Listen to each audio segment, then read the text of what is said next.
Mr. President, kanina ko pa po pinaiintindi, hilaw.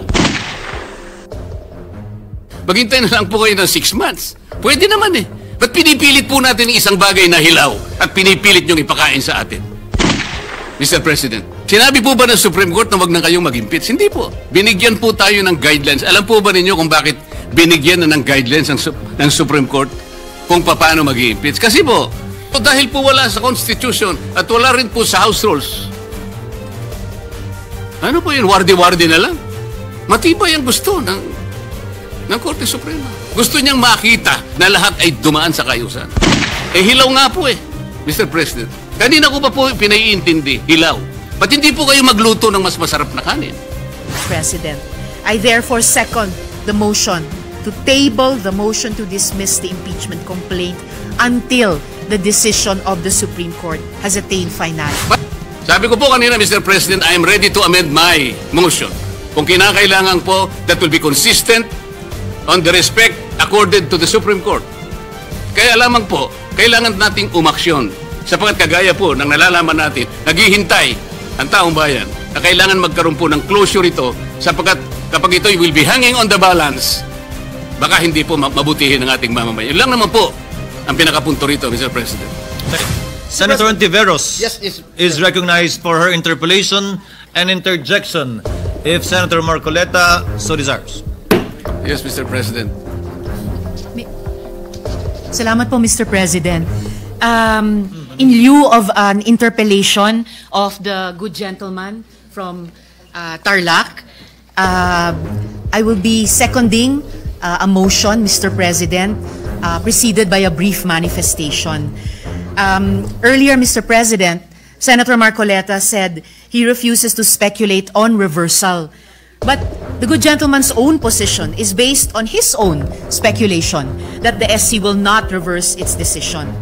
A tabling of the motion to dismiss, which is what I will second in a few minutes, Mr. President, a tabling of the motion to dismiss by the Senate today is not defiance of the Supreme Court. Wala pa nga po kasing final na decision. Kahit ang Korte Suprema po, iniintay pa ang comment ng VP. That is why I will be seconding the motion of the Minority Leader to table the motion to dismiss the impeachment complaint until the decision of the Supreme Court has attained finality. Tama po. We should exercise extraordinary prudence in this matter of transcendental importance. Still, I also wish to take this opportunity to express my thoughts at this crucial moment for our chamber. Mr. President, I agree and I continue to respect the Supreme Court. Hindi po magbabago iyan. But, Mr. President, hindi naman po ibig sabihin ng respeto ay pananahimik. Lalo na kapag inisip natin kung gaano kalaki ang nakataya dito.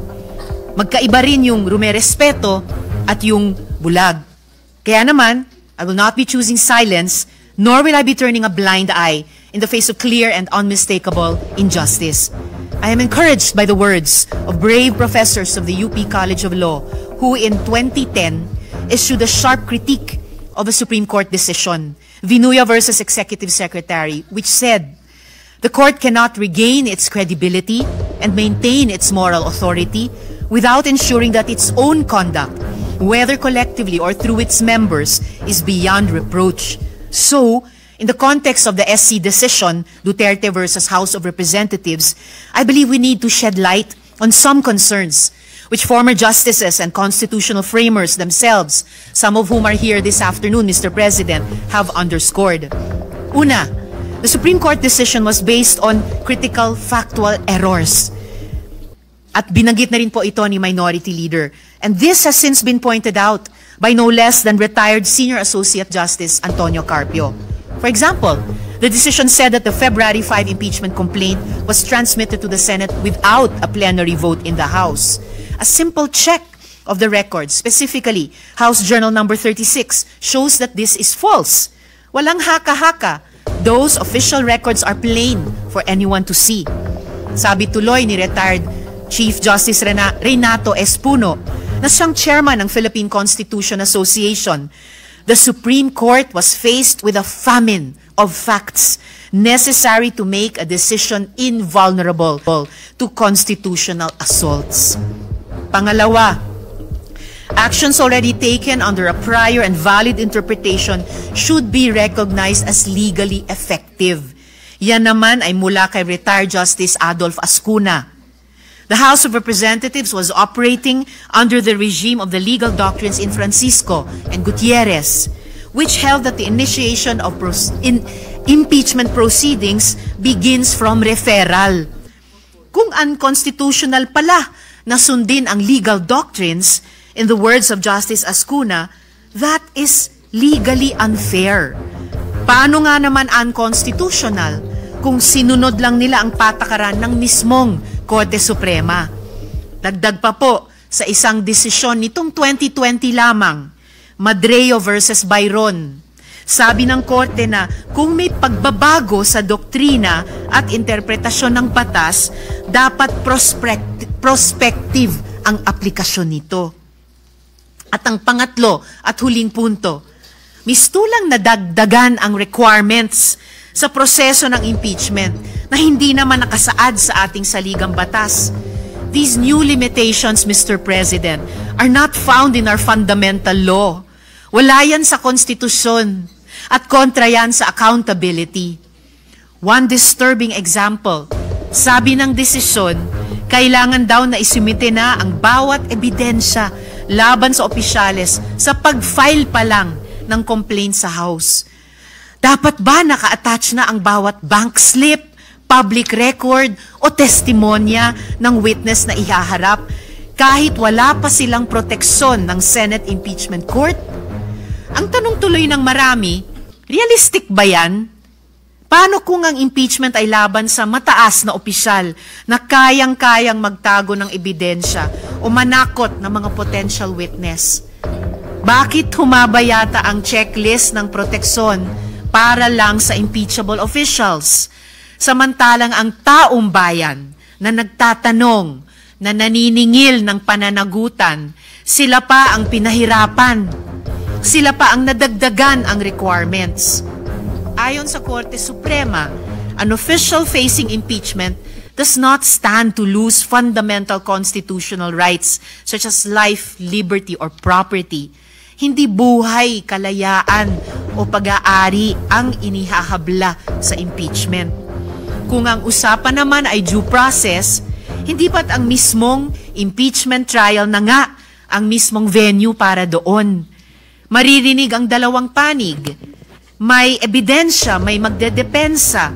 That is due process. So what are we afraid of?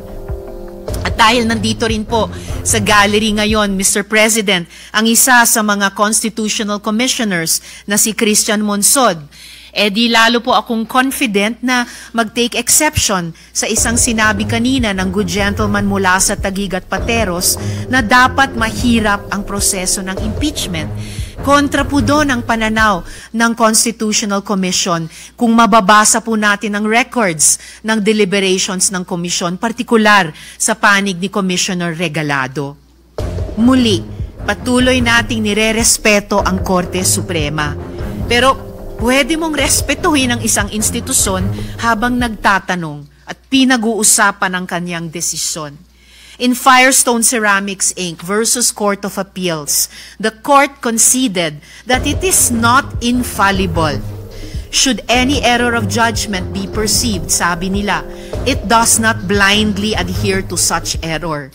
In this jurisdiction, rectification of an error more than anything else is of paramount importance. In the 2010 letter that I mentioned earlier, the UP law professors said that the position of the Supreme Court as the final arbiter of all controversies requires competence and integrity completely above any and all reproach. A breach of these values, the professor said, does violence to the primordial function of the Supreme Court as the ultimate dispenser of justice. And the UP Law Dean who led that letter to the Supreme Court, walang iba po kundi ang nagsulat ng desisyon na ating pinag-uusapan. Dear Mr. President, dear colleagues, I believe this decision is of the highest public interest, whose consequences will echo through time and history. Maraming taon mula ngayon, pag-aaralan at hihimayin ito ng lahat. Mula sa mga estudyante, mga journalist, mga political analyst, mga academics, at higit sa lahat ng ating mga kababayan. One day, and this day will come, history will judge all of us based on our actions today, August 6, 2025. When history comes to remember, let's hope we stood where it mattered, that even in the face of doubt, we did what was right and just. With deep respect for the Supreme Court and all institutions of our country, Mr. President, I therefore second the motion to table the motion to dismiss the impeachment complaint until the decision of the Supreme Court has attained finality. Salamat po, Mr. President. Mr. President, quick reaction. Noted and entered into the records. Senator Marcoleta. Mr. President, unang-una, yung sinabi ko pong speculative, sapagkat it was not based on my own speculation. It was based on my long practice as a litigation lawyer. Wala pa po akong nakitang isang unanimous decision. Ewan ko lamang po kung merong magbo-volunteer ngayon na abogado in the last 40 years na sinasabi ang isang unanimous decision na ang karakter niya ay sinabi na ab initio, void ab initio, unconstitutional, violative of due process. Maybe if we can speculate that all the members of the Supreme Court, after the filing of the motion for reconsideration, will resort to their worst, will resort to the worst angels of their nature. Maybe, baka ganun lang. What do we expect?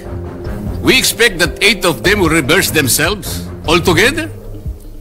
Kung sakasakali naman po na in-archive natin or whatever word is applicable at sinabi, under miraculous circumstances, sinabi ng Supreme Court, we are all reversing ourselves. E di i-continue natin. Anong problema?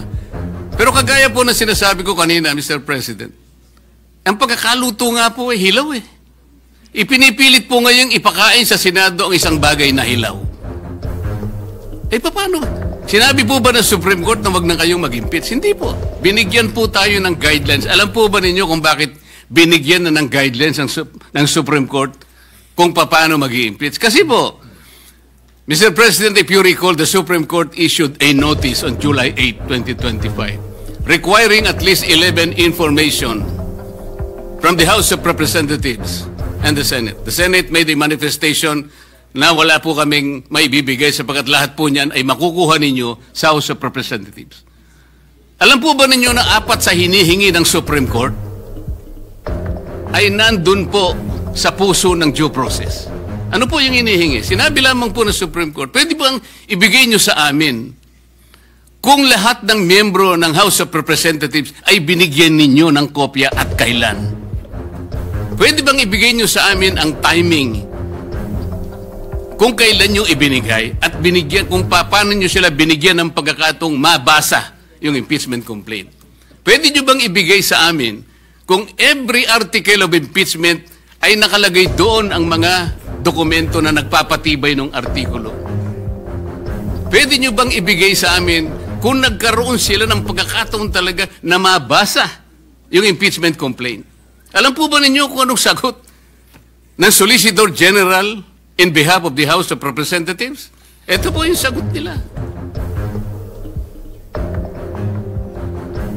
It is the position of the House that these matters pertain to its internal proceedings, which have always been regarded as beyond the jurisdiction and scrutiny of this honorable court. Sa Tagalog po, wala po kayong pakialam dito sa amin. Yung inihingi po ninyo, kami lang po yun. Eh para tinatanong lang naman po eh. Binigyan nyo ba ng pagkakataon sila na mabasa? Bakit? Mahirap po ba sagutin yun? Ano pa po sinabi? This is especially because the the matters referred to, the preparation, circulation, and perusal of the impeachment complaint, as well as its attachment, are not governed by specific constitutional provision or the House rules. So dahil po wala sa Constitution at wala rin po sa House rules, ano po yun? Wardi-wardi na lang. So ibig sabihin talaga, kaya po pala ang dami kong kasama doon, wala talaga silang kopya. Ako nga po hindi nabigyan eh. Bakit hindi po kinakailangan bigyan lahat? Baka sakaling, malay po ninyo, baka pumirma ako, hindi ba? Ito yung tinatanong po ng Korte Suprema. Kaya lang po siya nakapagbigay ng additional guideline. Sapagkat isip-isipin nyo, sasabihin sa Korte, wala nang pong masamang tinapay ang Korte. Pwede po malaman namin kung talaga nagkaroon ng pagkakatong mabasa man niya lang, ma-appreciate ang bawat dokumento na nakasalig dyan sa impeachment na yan. Para sa ganun, ay boboto siya sang-ayon sa kanyang sariling kagustuhan. Matibay ang gusto ng Korte Suprema. Gusto niyang makita na lahat ay dumaan sa kayusan. Eh hilaw nga po eh, Mr. President. Kanina ko pa po pinaiintindi, hilaw. Ba't hindi po kayo magluto ng mas masarap na kanin? Para sa ganun po, hindi tayo mahirapan. Maghintay na lang po kayo ng 6 months. Pwede naman eh. Ba't pinipilit po natin ng isang bagay na hilaw at pinipilit niyong ipakain sa atin? Mr. President, sabi ko po kanina, Mr. President, I am ready to amend my motion. Kung kinakailangan po, that will be consistent on the respect accorded to the Supreme Court. Kaya lamang po, kailangan nating umaksyon. Sapagkat kagaya po ng nalalaman natin, naghihintay ang taong bayan na kailangan magkaroon po ng closure ito sapagkat kapag ito will be hanging on the balance, baka hindi po mabutihin ng ating mamamayan. Yun lang naman po ang pinakapunto rito, Mr. President. Thank you, Senator Marcoleta.